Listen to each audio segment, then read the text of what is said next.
집합건물 해결사 멘토 전은진입니다. 여러분들 반갑습니다. 오늘은 정축형 리모델링입니다. 자, 권리 변동이 있는 공용 부분의 변경입니다. 권리의 변경입니다. 권리 변동. 자, 여러분들 어떤 식으로 있죠? 리모델링을 하는지에 대해서 절차를 반드시 하셔야 됩니다. 제15조에도 불구하고 건물의 지금 뭐죠? 노후화 억제라든지 기능 향상 등을 위한 것으로 구분 소유권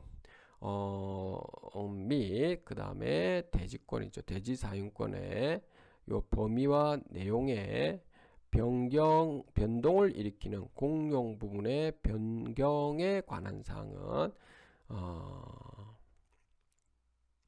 관리단 집회에서 구분 소유자의 얼마라고 했습니까? 5분의 4 이상, 그리고 의결권도 5분의 4 이상 결의로서 결정해야 됩니다. 물론 여기에서도 타 구분 소유자의 침해를 일으키는 경우에는 그 동의를 받아야 되겠습니다.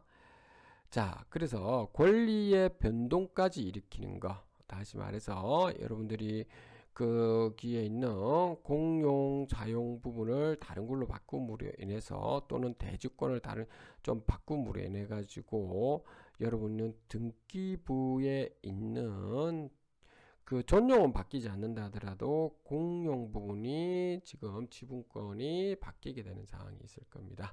그 경우는 권리 변동이라고 할 수 있는, 공용 부분의 변경이라 할 수 있는 거죠. 자, 이런 경우에는, 자, 처음에 이런 경우에는 참 먼저 해야 될 것은, 요걸 하기 전에, 여러분, 결의하기 전에 설계 개요, 예상 공사 기간 및 예상 비용이 얼마 드는지 이런 걸 다 봐야 된다는 겁니다. 그 특별한 손실에 대한 정보 비용도 포함하고요. 그 다음에 제2호에서 비용의 분담 방법이라든지, 그 다음 변경된 부분의 용도는 뭘로 가져갈 건지, 전유 부분 수의 증감이 발생하는 경우에는 변경된 부분의 기속에 관한 사항도 살펴보셔야 되고요. 전유 부분이라든지 공용 부분의 면적의 증감이 발생하는 경우에는 변경된 부분의 기속에 관한 사항들, 그 다음에 대지 사용권의 변경에 관한 사항들, 그 밖에 규약으로 정한 사항들이 있을 겁니다. 그리고 제1항의 결의를 위한 관리단 집회 의사록에는 결의에 대한 각 구분 소유자의 찬반 의사도, 자, 여기 그 결의에 대한 각 관리단 집회 의사록에는 요거 분명히 중요합니다. 결의에 대한 각 구분소의 찬반 의사를 또 적어야 됩니다. 우리가 일반적인 우리의 통상의 관리단 집회에는 이런 부분은 없어도 되는데, 여기에서는 권리 변동이 있는 공용 부분의 변경이기 때문에 이런 것이죠.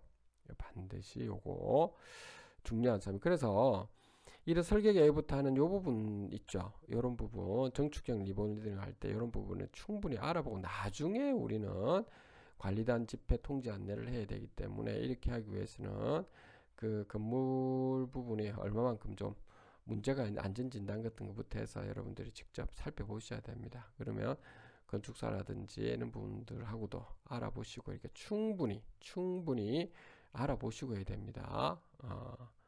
아셨죠? 그리고 꼭 구조기술자 뭐 이런 분들하고도 서로 먼저 의논을 좀 해보시고 이렇게 하셔야 된다는 겁니다. 자, 그리고 자, 이제 해석을 좀 보도록 하죠. 자, 그 제1항에서, 그러니까 집합건물의 정축형 리모델링 위해서 법률에 특별한 규정이 없다면 구분 소유자 전원이죠. 법률에 특별한 규정, 구분 소유자 전원의 동의가 필요하며 리모델링 쉽지 않은 점을 고려한다는 겁니다. 원래는 그래 했는데 그 리모델 활성화를 위한 그 집합건물 이용 편익을 증진하기 위해서 2021년 좀 개정되었습니다 라고 하는 겁니다. 기존 알박기도 있고 막 이런 분들 좀 있거든요. 이제 이런 부분 때문에 개정을 좀 하겠다는. 물론 일부러 알박기하고 이런 분들이 한해서만 그런 거지, 실질적으로는 오히려 리모델링 하면 건물값이 더 떨어지고 자산가치 더 떨어지는 상황인데도 불구하고 억지로 해서 매각을 추진하는 경우도 있습니다. 이런 경우는 조심하셔야 됩니다. 개정 전에는 집합 건물의 구분 소유권 및 대지 사용권의 변동을 일으키는 공용 부분의 변경은 집합건물법상의 공용 부분의 변경이 아니다라고 되어 있죠. 아니면 제 264조에 따른 공유물의 처분 및 변경에 해당하여 구분 소유자 전원의 동의가 필요했었습니다. 그러나 대법원 판례에 따르면 최근에 그렇다는 겁니다. 구분 소유권 및 대지 사용권의 변동을 일으키는 리모델링이 너무너무 어려워지기 때문에 그래서 집합건물법 제15조의 이 신설을 통해서 리모델링의 경우에도 구분 소유자 전원의 동의가 없더라도 가능하도록 의결 정족수를 규정했다라고 하는 겁니다. 그래서 의결 정족수는 재건축의 경우와 동일하게 구분 소유자 및 의결권은 5분의 4 이상의 동의죠. 자, 근데 이 여러분들 뭐 아실 겁니다. 아파트라든지 뭐 상가에게 재건축도 그렇게 쉽지는 않습니다. 5분의 4 이상의 동의를 또 받아야 되기 때문에요. 그 다음에 제2항이라는 것은 여러분들 리모델링에 관한 관리단 집회에서 정한 함께 결정해야 되는 8개 사항 아까 쭉 봤을 겁니다. 규정하고 있는 거죠.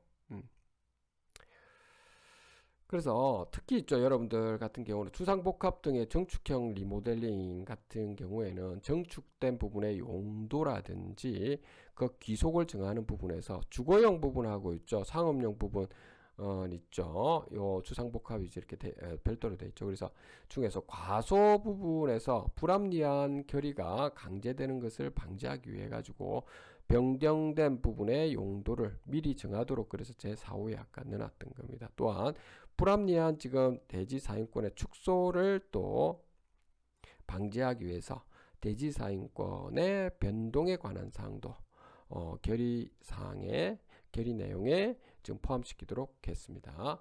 제3항은 여러분들 리모델링이 각 구분 소유자의 이해관계에 큰 영향을 미치는 점을 고려해 가지고 재건축 거래에 저와 같이 리모델링을 위한 관리단 집회 의사록에 뭘 넣는다? 각 구분 소유의 찬반 의사를 반드시 넣도록 했습니다. 요거 의사록에다가 반드시 이렇게 넣도록 되어 있다는 겁니다.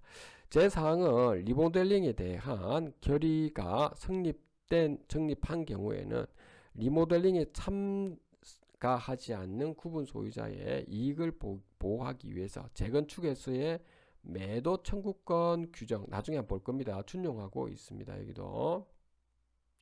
그래서 권리 변동이 있는 공용 부분의 변경에는 그 합의에 구속력에 기해서 참가자 전원이 공동으로 실행하는 것임을 명백하게 하기 위해서 재건축에서의 지금 합의의 규정을 준용하고 있습니다. 이 부분도 나중에 한번 보죠. 여러분들. 자, 오늘 그래서 여러분들 여기까지 하도록 하겠습니다. 감사합니다.